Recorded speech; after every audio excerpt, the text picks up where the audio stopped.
Should I replace my engine or buy a new car? Welcome to Mercie J, where compassion and craftsmanship come together. I'm Rick Smith. At the end of the day, I think you really got to do all of your math and do all of your, your economic calculations to make that decision, because that's a tough decision to make. What I advise people is anytime you're doing car repair on a typical vehicle, you're really not going to get a return on your investment. So what you're really buying is you're buying time and usage, almost like rental.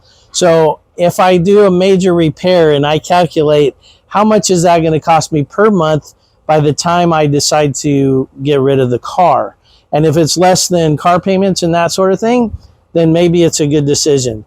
But the first thing you need to do on any major repair is make sure you look at the car over bumper to bumper and make sure you know exactly what other repairs it may or may not need.